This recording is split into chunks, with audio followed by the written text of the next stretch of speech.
आपकी स्त्री, आपकी पत्नी आपसे कितना प्रेम करती है। नमस्कार, जय श्री राधे, जय श्री कृष्णा। दोस्तों, आज की वीडियो में जानेंगे कि आपकी पत्नी आपसे प्रेम करती है या फिर दिखावा करती है। इस वीडियो के माध्यम से समझेंगे। एक छोटी सी कहानी है जो आपके जीवन में बहुत कुछ लाभ दे करके जाएगी। आपसे निवेदन है, इस कहानी को आप समय निकाल करके पूरा ही सुने। यदि अभी समय नहीं है तो इस वीडियो को अभी ऑफ कर दें, उसके बाद जब भी समय मिले तब आप सुन लेना, क्योंकि ये जीवन में बहुत कुछ सीख देने वाली है। वैसे संसार में जो भी प्राणी है, जो भी हमसे प्रेम करता है, मित्रता मानता है, दोस्ती मानता है, वो बिना मतलब के नहीं, क्योंकि दुनिया एक मतलब की बन गई है। पुत्र पिता से प्रेम करता है, मतलब से करता है। पिता पुत्र से प्रेम करता है, मतलब से करता है। पत्नी पति से प्रेम करती है, मतलब से करती है। कहने का मतलब यह है, दुनिया बड़ी मतलबी बन गई है। गोस्वामी तुलसीदास ने एक चौपाई के माध्यम से बताया भी था कि स्वार्थ लाग करें सब प्रीति, सुरजन नर सब ही की रीति। यानी बिना स्वार्थ के कोई आपसे प्रेम करता ही नहीं है। चाहे वो स्त्री हो, चाहे पति हो, चाहे पुत्र हो, चाहे पिता हो, चाहे माँ हो, चाहे कोई भी रिश्तेदार हो या हमारा दोस्त हो, बिना स्वार्थ के कभी प्रेम करेगा ही नहीं कोई। ये संसार ही ऐसा है। इसमें जब भी आपसे मोह होगा, निस्वार्थी संसार नहीं है, स्वार्थ से ही आपसे प्रेम करते हैं। दोस्तों, गौर करते हैं कि आपकी स्त्री आपसे कितना प्रेम करती है, करती भी है या नहीं करती है। तो आइए इधर उधर की बातों को छोड़कर इस कहानी की ओर गौर करते हैं। एक कहानी से समझेंगे। एक किसी नगर में एक व्यक्ति मोहनदास रहा करता था। दोस्तों, उसके माता पिता ने उसकी शादी जब की है, पहले अपने माँ बाप की बात को मानता भी था। जब से उसकी शादी हुई, उस मोहनदास की शादी होने के बाद मोहनदास की जो स्त्री थी, देखने में बड़ी खूबसूरत थी, बड़ी सुंदर थी, लेकिन वो अपने पति को अपने बस में कर रखी थी। बात बात पर बस यही कहती थी कि जब आप घर में नहीं रहते हो तो आपके बगैर मुझे खाना अच्छा नहीं लगता है, घर में मेरा मन नहीं लगता है। दोस्तों, इसलिए वो मोहनदास शादी होने के बाद अपने घर से बाहर निकलना भी उसने बंद कर दिया। थोड़ा बहुत समय निकालता, तब कहीं घूमने जाता। उसके बाद में पत्नी फिर से उसे बुला लेती। दोस्तों, जब पत्नी से उसका इतना लगाव हो गया, इतना मोह हो गया कि पत्नी जो भी कहे वही कार्य करने को तैयार हो जाता था। पिता कहें या माँ कहें, उनकी एक भी बात मानने को तैयार नहीं था। दोस्तों, अब तो पति कहे हुए ही वचनों पे चलता है। एक दिन क्या होता है, जो मोहनदास के माता पिता थे वो सत्संगी थे। उसी गांव के पास नज़दीक एक आश्रम था। वहाँ एक साधु रहा करते थे। वो हर रोज सत्संग किया करते थे। अपने पास अनेकों शिष्यों को बैठा करके उन्हें ज्ञान के उपदेश दिया करते थे। अच्छी अच्छी धार्मिक पुराणों की, ग्रंथों की बातों को बताया करते थे। दोस्तों, उधर एक दिन वो मोहनदास के पिता जब उन बाबा जी के आश्रम पे पहुँचे और वहाँ जाकर सत्संग को सुनने लगे। साधु ने सत्संग किया, बड़ी अच्छी अच्छी बातें बताईं। उसके बाद जब सब लोग चले गए तो बाबा जी के पास वो अकेले मोहनदास के पिता बैठे रह गए। बाबा जी ने पूछा, अरे भाई, तुम क्यों नहीं गए जब सब लोग चले गए? तब बताया, बाबा जी क्या बताऊं, मेरे घर में एक मेरा बेटा है। मैंने उसी पर आस लगाई थी कि मेरा बुढ़ापा सही से कट जाएगा, लेकिन जब से मैंने अपने बच्चे की शादी की है, तब से वो अपनी पत्नी के मोह जाल में ऐसा पड़ गया है, ऐसा पड़ गया है मानो अब वो पत्नी से अलग नहीं होना चाहता है। थोड़ी बहुत देर के लिए भी नहीं अलग होना चाहता। पत्नी से थोड़ी देर के लिए भी दूर नहीं जाना चाहता है। अब मैं क्या करें, बड़े दुखी हैं, क्योंकि हमारे ऊपर बुढ़ापा है, हमारे शरीर में अब ताकत नहीं है जो हम अपने बच्चे को अपने घर पे बैठे बैठे ला कर के खिलाते रहें, क्योंकि अब हमसे मेहनत मजदूरी भी नहीं होती है। बाबा जी अब आप ही बताइए, जब बच्चा कमाने लायक हो गया है, जब वो कमाएगा नहीं तो फिर खाएगा क्या? कुछ दिनों के बाद उसके भी संतान होगी, बच्चे होंगे, तो फिर उन बच्चों का भविष्य और बिगाड़ रहा है। बाबा जी कृपा करो, किसी तरह से मेरे बच्चे की बुद्धि को सही कर दो। तब कहा, जाओ। मोहनदास के पिता से कहा उन साधु ने कि आज तुम अपने घर जाओ, कल उस बच्चे को किसी तरह से आप अपने साथ इस सत्संग में लेकर के आना। दोस्तों, जैसे ही मोहनदास के पिता अपने घर पे पहुंचे हैं, सुबह हुआ, सत्संग की ओर चलने को तैयार हुए, तो अपने बेटा मोहनदास से कहते हैं, बेटा चलो आज हम गांव से बाहर एक आश्रम पे एक बाबा जी का सत्संग हो रहा है, वहां चलते हैं। आज उसने मना कर दिया, पिताजी मैं नहीं जाऊंगा। और जैसे ही मना किया, अब तो वो मोहनदास के पिता बड़े सुस्त मन से वहां से चले और चलकर बाबा जी के पास पहुंचे। बाबा जी से कहा, हे बाबा जी, हे संत जी, मैंने अपने बच्चे से कहा था कि तुम मेरे साथ चलो सत्संग में, उसने यहाँ आने के लिए मना कर दिया, बताइए अब मैं क्या करूं? वो तो मेरे कहने में भी नहीं चल रहा।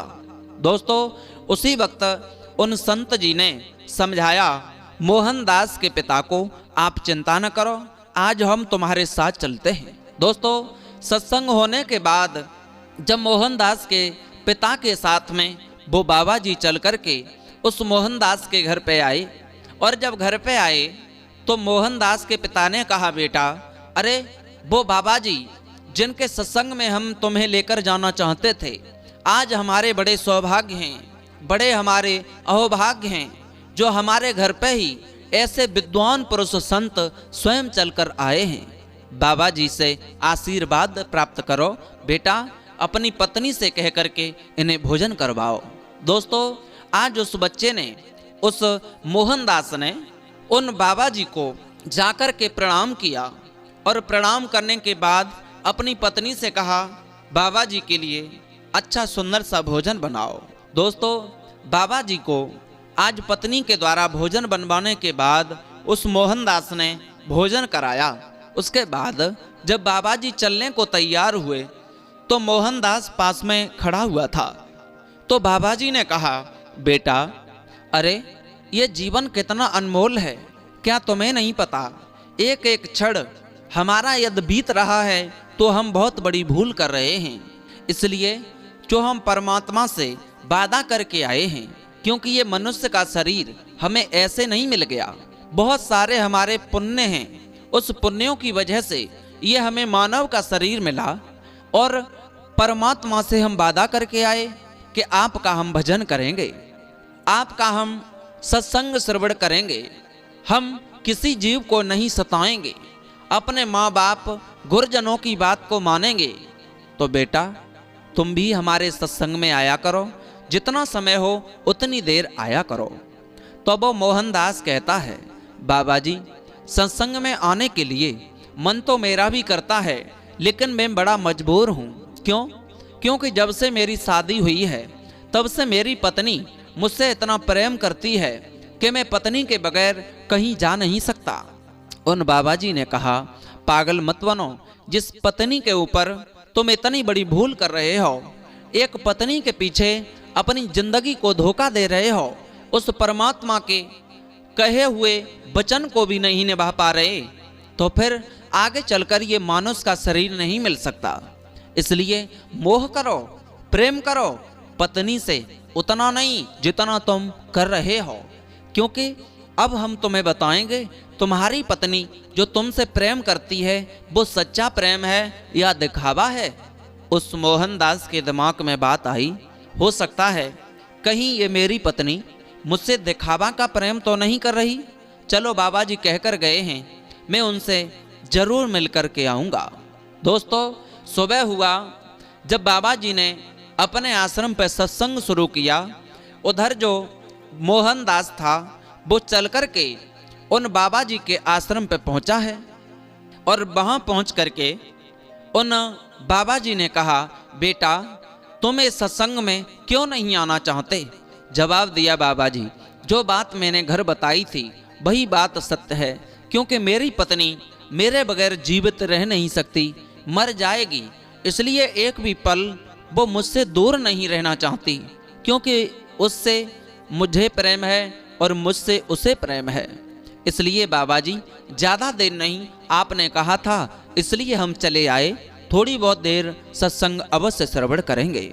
बाबा जी ने कहा, बेटा मोहनदास आप चिंता न कीजिए, अपनी पत्नी का जो तुम प्रेम जांचना चाहते हो।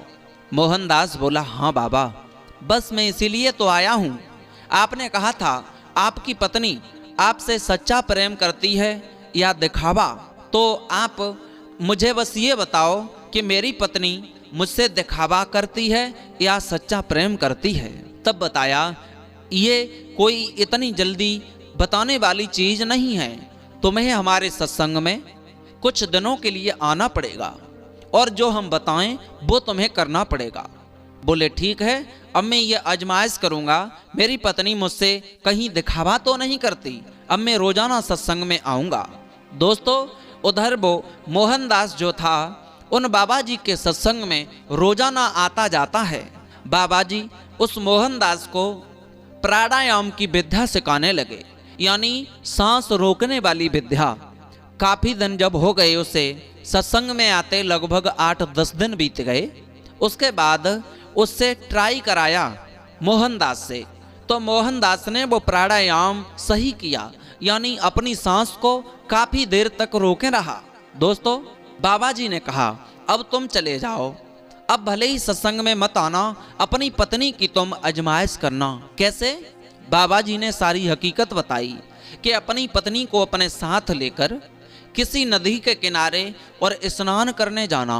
वहां तुम जब स्नान करो तो तुम्हारी पत्नी देखती रहे तुम्हारी ओर, उससे कहना, और तुम उस जल के अंदर डूबक लगाना, क्योंकि तुम्हें प्राणायाम विद्या अच्छी तरह आती है। जब तुम सांस रोक लोगे तो उस जल के अंदर ही अंदर किसी तरह से निकलकर मेरे इस आश्रम पे आ जाना, तब मैं तुम्हें बताऊंगा कि तुम्हारी पत्नी तुमसे सच्चा प्रेम करती है या दिखावा करती है।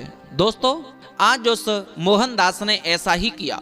वो चल कर के गया, अपनी पत्नी से कहा, हे प्रिय, आज हमारा मन ये करता है इस घर में रहते रहते अब हमारा मन नहीं लगता, चलो गर्मियों का समय है, कहीं नदी में स्नान करने चलते हैं। दोस्तों अपनी पत्नी को साथ लेकर वो मोहनदास एक नदी के किनारे पहुंचा। जैसा बाबा जी ने बताया था ठीक वैसा ही करने लगा। दोस्तों जल में, उस नदी में जाकर के उसने डूबक लगाई और डूबक लगाने के बाद उस जल के भीतर ही चलते चलते किसी तरह से छुप के और बाहर निकलकर बाबा जी के आश्रम पे पहुंच गया। दोस्तों जो पत्नी थी उसे ये मालूम पड़ा कि मेरे पति तो इस जल के अंदर डूब गए।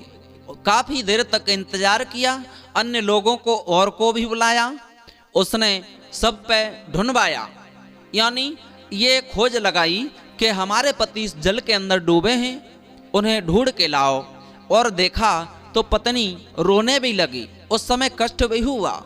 लेकिन जब काफी समय ढूंढने के बाद, काफी मशक्कत करने के बाद जब वो नहीं मिला, अरे वो मिलता कहाँ से, वो मोहनदास तो जल के अंदर छुप कर के बाबा जी के आश्रम पे पहुंच गया। उधर सब लोगों को पता पड़ा, नगर निवासियों को, कि मोहनदास जल में डूब करके खत्म हो गया। दोस्तों उसकी पत्नी घर पे पहुंची है, जो भी नियम होते हैं उन सब को फॉलो किया, यानी उन नियमों को किया है। उसके बाद जो पत्नी थी उसे सांत्वना दी है। सब नगर निवासियों ने, पड़ोसियों ने, आप चिंता न करो, जो होना था वो तो हो ही गया, वो तो मिलने वाला नहीं है, लेकिन हम तुम्हारी मदद करेंगे, हम तुम्हारे बच्चों की सहायता करेंगे, आप चिंता न करना, किसी भी बात से तंग मत रहना, दुखी मत रहना। दोस्तों आज वो मोहनदास की पत्नी जब घर पे रहती है तो पड़ोसी लोग उसे बहुत सारा लाकर के अनाज दे देते हैं, खाने पीने वाली चीज़ दे देते हैं, अच्छे अच्छे वस्त्र देते हैं, अच्छी साड़ियाँ लाकर देते हैं, कुछ लोग तो बहुत सारे पैसे दे देते हैं। अब तो अपने पति का वो दुख भूल गई। उन पैसों के चक्कर में, उस धन की चक्कर में आज वो अपने पति के प्रेम को भूल गई। अब तो वो सोचने लगी कि इतना तो मेरे पति जब थे तब सुख नहीं मिल रहा था, अब मुझे इतना सुख मिला, अब कोई दुख नहीं मनाती। दोस्तों, जब काफ़ी दिन बीत गए तो उधर बाबा जी से मोहनदास ने कहा, बाबा जी अब बताओ मेरी पत्नी मुझसे सच्चा प्रेम करती है या निस्वार्थ का प्रेम करती है या दिखावा करती है? तब बताया बाबा जी ने, आप चिंता न करो, अब हम तुम्हारी पत्नी को यहाँ लेकर के आएंगे, अपने आश्रम पे किसी से बुलवाएंगे और उसके बाद देखना तुम्हारी पत्नी तुम्हारे बारे में क्या सोचती है, क्या कहती है। वही हुआ, छुपा दिया उस मोहनदास को और पत्नी को किसी के द्वारा बुलवाया। जैसे ही पत्नी और बच्चे सामने आए, बाबा जी को आकर के प्रणाम किया। जवाब दिया बाबा जी ने, बेटी आपका जीवन कैसे गुजर रहा है? जवाब दिया बाबा जी, अब तो मैं ठीक हूँ, खुश हूँ। बाबा जी ने कहा, क्या जो तुम्हारे पति खत्म हुए उनका तुम्हें दुख नहीं है? तो पत्नी ने जवाब दिया, दुख तो था लेकिन 2-4 दिन दुख बहुत हुआ, कुछ दिन दुख हुआ, लेकिन अब मुझे दुख नहीं होता। क्यों? तुम तो उनसे बहुत प्रेम करती थी। बोले हाँ, प्रेम तो मैं करती थी, लेकिन क्या करें, जो होने वाला था वो तो हो ही गया। अब वो प्रेम वापस तो लौट करके आएगा नहीं, मेरा पति वापस लौट कर नहीं आएगा, तो अपना शरीर क्यों बर्बाद करूं? अपने शरीर को काहे को नष्ट कर दूं सिर्फ उनके चक्कर में? इसलिए परिवार वाले और भी जो लोग हैं, आसपास के पड़ोसी लोग, उन्होंने हमारी बहुत मदद की है। जितना सुख मुझे मेरे पति थे तब नहीं था, उससे ज़्यादा मुझे अब सुख मिल रहा है। दोस्तों, बाबा जी ने कहा, कोई बात नहीं, यदि तुम्हें हमारी मदद की ज़रूरत हो तो तुम हमें बताना, हम आपकी मदद करेंगे। पत्नी वहाँ से चली जाती है, अपने घर पहुँची। अब बाबा जी ने कहा मोहनदास से, कहिए, हमने कहा था कि तुम्हारी पत्नी तुमसे मोह दिखावा को करती है, लेकिन हम बता नहीं सके, इसीलिए ये सारी लीला करनी पड़ी। दोस्तों, उसी वक्त मोहनदास के दिमाग में वो बात फिट बैठ गई कि वास्तव में हमारी पत्नी हमसे प्रेम नहीं बल्कि हमारी मोह माया से यानी धन से प्रेम करती है। हमसे प्रेम नहीं करती, हमारी दौलत से प्रेम करती है। दोस्तों, मोहनदास को रात्रि के वक्त बाबा जी ने भेज दिया कि जाओ अपनी पत्नी से जाकर कहना कि मैं वापस लौट आया, तो देखना क्या जवाब देगी। जब वो वहाँ से चलकर मोहनदास और अपने घर पे पहुँचा, रात्रि के वक्त लगभग 10 बजे दरवाज़ा खटखटाया। जवाब दिया, दरवाज़ा खोलो। पत्नी ने आवाज़ लगाई, कौन हो? बोले, मैं तुम्हारा पति हूँ। बोले, मेरे पति कहाँ से हो? मेरा पति तो पहले खत्म हो गया, मर गया। तुम कौन हो? बोले, मैं मरा नहीं हूँ, ये सब मैंने दिखावा किया था, पहले दरवाज़ा खोलो। और जैसे ही दोस्तों दरवाज़ा खोलने के लिए कहा तो उस पत्नी ने आवाज़ लगाई, चाहे मेरे पति हो या नहीं हो, मैं अब दरवाज़ा नहीं खोलूँगी। बोले, तुम्हें मेरे प्रेम की याद नहीं है? तुम्हें बिल्कुल कष्ट नहीं होता है? मेरे बगैर तुम कैसे जी रही हो? जवाब दिया, मैं बहुत खुश हूँ, बहुत सुखी हूँ तुम्हारे बिना। अब मुझे बहुत सारा प्रेम मिल रहा है। तुम्हारा एक का प्रेम था, मुझे अब बहुत सारे परिवारी जनों का मेरे ऊपर बहुत लाड़ दुलार है। इसलिए अब मैं तुमसे प्रेम करती थी, तब करती थी जब तुम थे, अब कोई प्रेम नहीं है, कोई रिश्ता नहीं है, चले जाओ। जवाब दिया, पागल मत बनो, मैं तुम्हारा पति हूँ मोहनदास, दरवाज़ा खोलाओ। जवाब दिया, अब मैं दरवाज़ा नहीं खोलूँगी। मोहनदास ने कहा, क्या तुम मेरे बगैर सुखी रहोगी यदि हम अब जाकर मर जाएं तो? बोले, चाहे तुम मरो या जिंदा रहो। क्यों? क्योंकि अब मुझे कोई फर्क नहीं पड़ता, मुझे बहुत सारा सुख मिल रहा है। जब तुम थे तब उतना सुख नहीं था, उस समय मुझे इतनी खुशी नहीं थी, लेकिन अब मुझे सुख ही सुख है। दोस्तों, आज वो मोहनदास चीखता चिल्लाता रहा। जब दरवाज़ा किसी ने नहीं खोला तो वहाँ से वापस लौटे और सोचने लगा मोहनदास कि वास्तविक ये संसार जो है वो एक स्वार्थी है। ये संसार स्वार्थी है, बिना स्वार्थ के कोई प्रेम नहीं करता। स्वार्थ लाग करें सब प्रीति, सुरजन नर सब ही गिरीति। हमें क्या पता था कि ये दुनिया मतलबी है, तो काहे को इस मोह जाल में पड़े हम। अब हम भी चलते हैं, भगवान का भजन करेंगे। दोस्तों, जैसे ही वो मोहनदास उन बाबा जी के पास आए और आकर बाबा जी से कहा, बाबा जी अब मुझे भी अपने ही रग में रग लो, अब मेरा इस संसार में कोई नहीं है। बाबा जी ने कहा, तुम तो कहते थे मेरी पत्नी मुझसे बहुत प्रेम करती है, कहो हमने क्या कहा था। बोले, बाबा जी मैं समझ नहीं पाया, पत्नी सिर्फ दिखावा को प्रेम करती थी, वो मुझसे नहीं बल्कि मेरी दौलत से प्रेम करती थी। दोस्तों, ये संसार वास्तव में ही स्वार्थी है। बिना स्वार्थ के आपसे कोई प्रेम नहीं करता है, चाहे किसी भी रिश्ता से हो। तो इसलिए हमें अपने परिवार को भी चलाना है, अपने बच्चों से, पत्नी से भी मोह करना है, लेकिन उतने मोह से अंधे मत बन जाना जो परमात्मा को भी भूल जाओ। परमात्मा को समय समय पे अवश्य ही याद करते रहो। जो लोग अपने जीवन में ये दो बातें ढाल कर रखते हैं, जो ज़्यादा किसी से मोह नहीं करते हैं, वो जीवन में सुखी रहते हैं। और जो समय समय पे परमात्मा को याद करते रहते हैं, भगवान को याद करते रहते हैं, वो हमेशा ही जीवन में सुखी रहते हैं। दोस्तों, ये थी छोटी सी वीडियो, आपको पसंद आई होगी। यदि पसंद आई है तो चैनल सब्सक्राइब करें, लाइक शेयर कमेंट करना न भूलें।